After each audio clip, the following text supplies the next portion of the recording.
Welcome. In this video I'm going to show you how to set up a quick timer on iPhone. So swipe down the control center, then hold your finger down on the empty space of the control center, select add a control, then find timer and tap on it.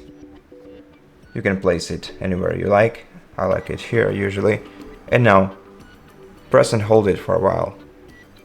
And this way you can set a quick timer for yourself up to 2 hours long. Then click start and the timer will start working.